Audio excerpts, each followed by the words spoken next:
Bienvenidos a los audiolibros de FDM. Esta es la serie El matrimonio es un ministerio, por el pastor Craig Castor. Lección 15. Persecución y egoísmo. Otra razón común por la cual fallamos en amar a nuestros hijos es la persecución o el egoísmo. Persecución.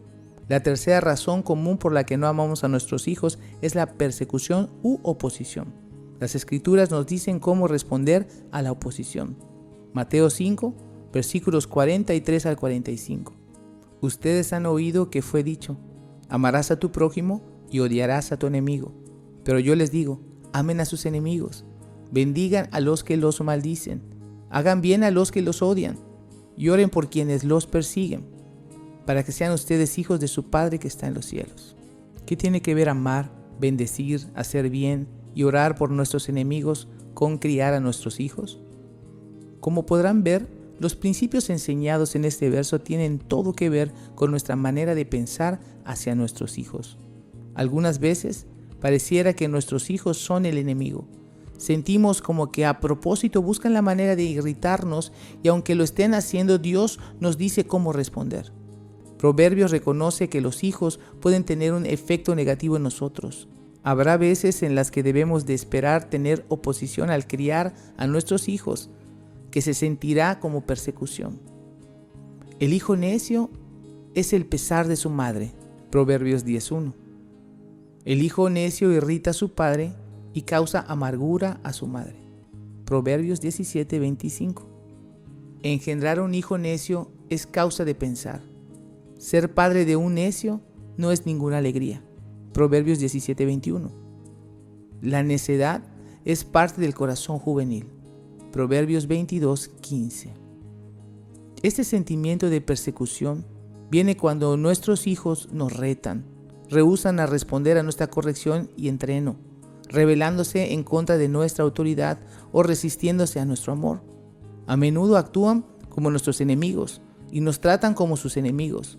Naturalmente, la mayoría de los padres toma esto a pecho, y con el paso del tiempo se puede desalentar y hasta endurecer sus corazones. En lugar de responder en amor, los padres pueden reaccionar y el amor se pierde en sentimientos y actitudes negativas. 3 razones para orar. Oración significa que le está pidiendo a Dios que le traiga un cambio a ti y a tus hijos, que les abra los ojos y les dé el poder para ser obedientes. 2.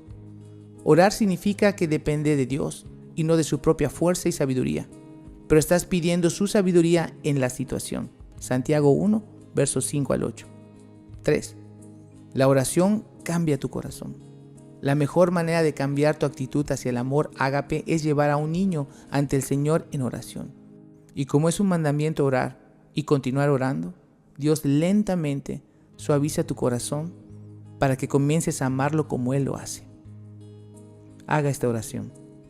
Dios mío, te doy gracias por los hijos que me has dado. Sé que tú los creaste y que son un regalo tuyo.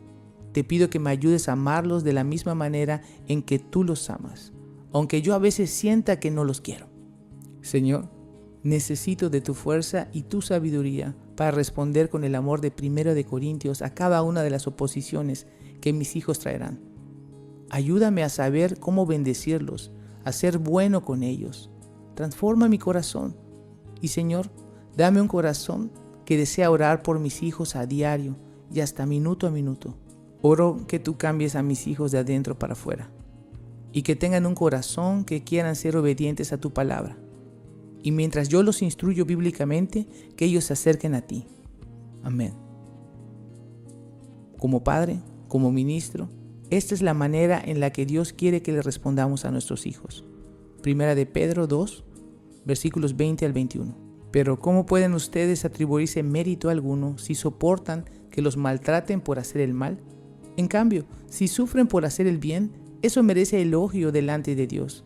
Para esto fueron llamados, porque Cristo sufrió por ustedes, dándoles ejemplo para que sigan sus pasos. Dios dice que seremos bendecidos cuando seamos perseguidos por causa de Cristo o por nuestra obediencia a Él.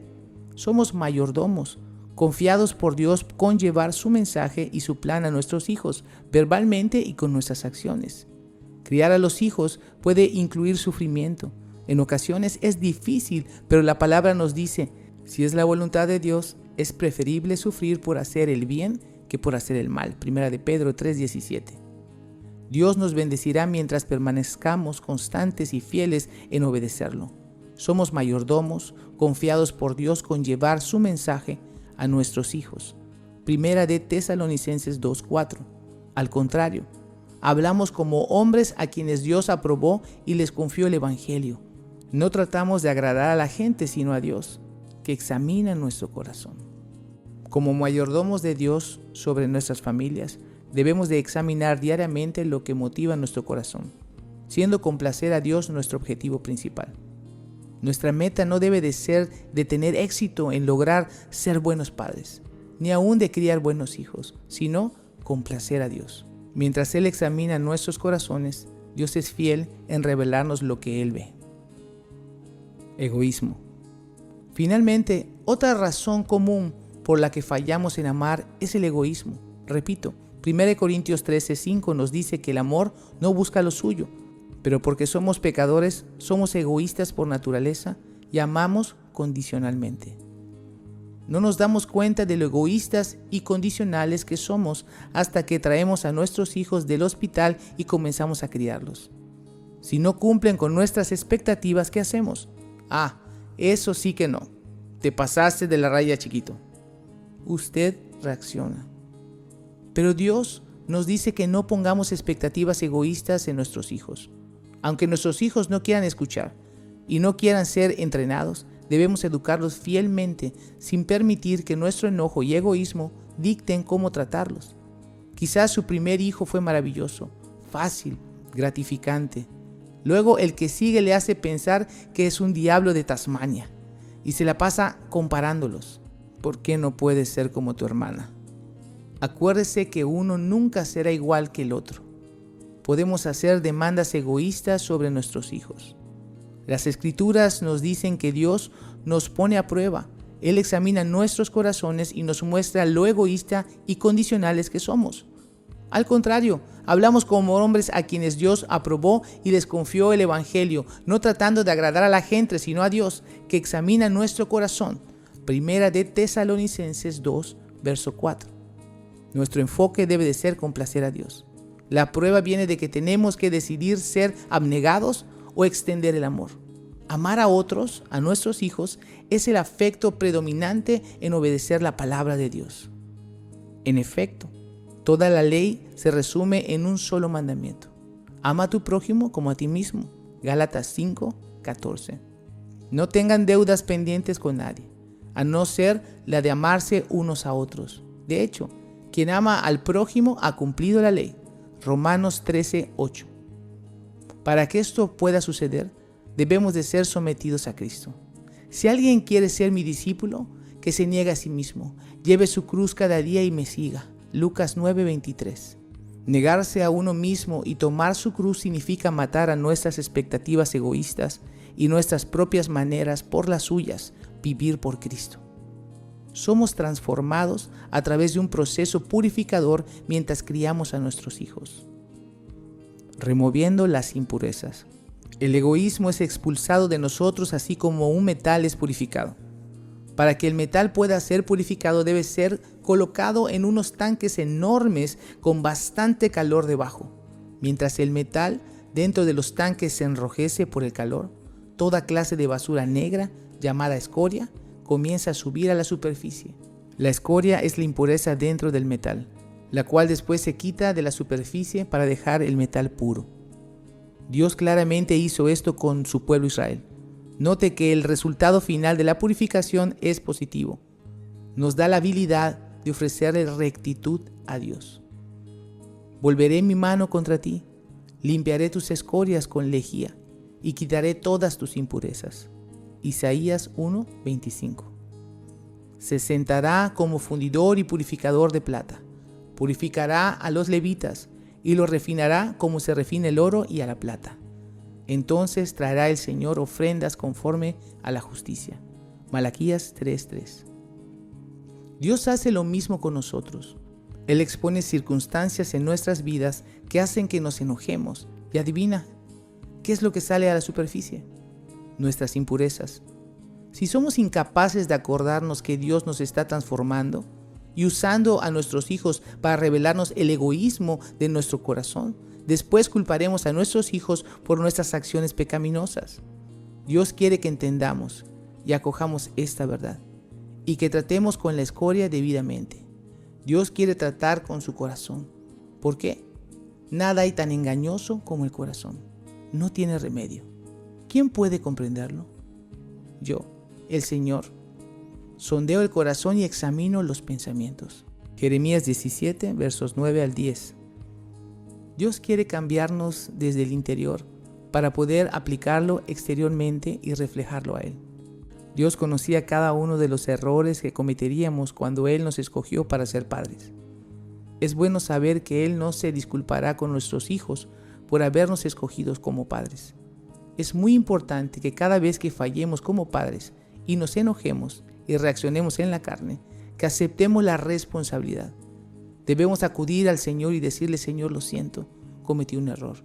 Y después ir con nuestros hijos o hijas y decirle: cariño, lo que tú hiciste estuvo mal, pero la manera en la que mamá y papá reaccionaron también estuvo mal. Por favor, perdóname. Los disciplinamos, pero aceptamos la responsabilidad por mal representar a Jesús y les pedimos su perdón. Eso es actuar en amor. Así es como la escoria es removida de nosotros y somos transformados. No hacer estas dos cosas es como que tomáramos una cuchara grande y revolviéramos toda la escoria en nosotros, la cual está garantizada a resurgir. Mi hijo Nicolás fue enviado por Dios para revelar lo malo, irritable y egoísta que yo era. Fue el milagro más grande para mí cuando pude ver a Nick, cuando él había cometido un error o cuestionado mi autoridad, y tranquilamente decirle: mala decisión, sin emoción alguna, sin exasperarme, gritarle o querer quitarle la cabeza. Fue maravilloso. Alabado sea Dios.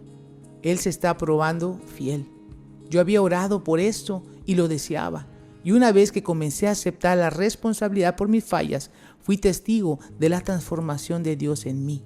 Tuve que aprender a no poner mis expectativas egoístas y fantasiosas sobre Nick, excepto como Dios lo estaba usando para revelar mi pecado y obedeciendo la disciplina de Dios para mí al pedir perdón. Mi hijo fue testigo ocular de la forma en que cambió su papá.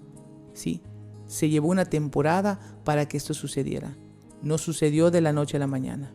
Pero hoy Nicolás está firme en su fe y tiene un buen temor a Dios, en parte porque él fue testigo de la transformación de su padre enfrente a sus propios ojos. Este es uno de los ejemplos más grandes de discipulado que usted y yo podemos brindar a nuestros hijos. Dios nos está purificando. Él nos está calentando y está revelando nuestra condición fea y egoísta. No podemos huir de este proceso. Debemos de aceptarlo y tomar la responsabilidad para que nuestra transformación pueda ocurrir. Para más información, visite nuestra página en internet en www.fdm.world.